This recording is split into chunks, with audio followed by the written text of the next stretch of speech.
Hi everyone, CryptoLemon speaking. So today I'm just going to show you how to join and connect your MetaMask to the Fantom Opera Network. It's really easy. Fantom has been recently gaining a lot of momentum, especially in DeFi with André Cronier, so your Yearn creator and some kind of really important DeFi figure, and Daniele that have announced a bunch of new projects and new actually social experiment and financial experiment going on Phantom, which they seem to really like. So the TVL has been going almost to total value lock to $10 billion, which makes Phantom the sixth network with the most dollar TVL.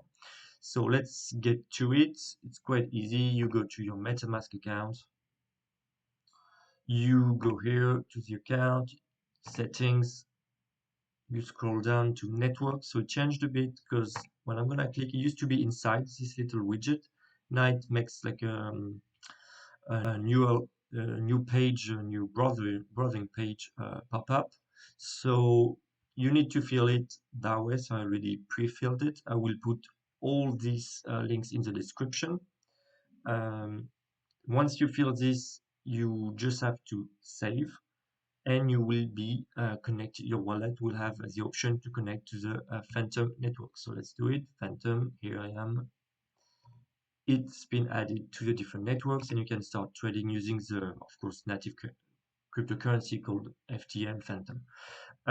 If you do not know how to create a MetaMask or to create a new anonymous ETH address, you should definitely check the video that's gonna pop up now, and I'll put also a link in the description in case you didn't go until this end of this video. So thank you very much for listening, and I'll talk to you later, guys.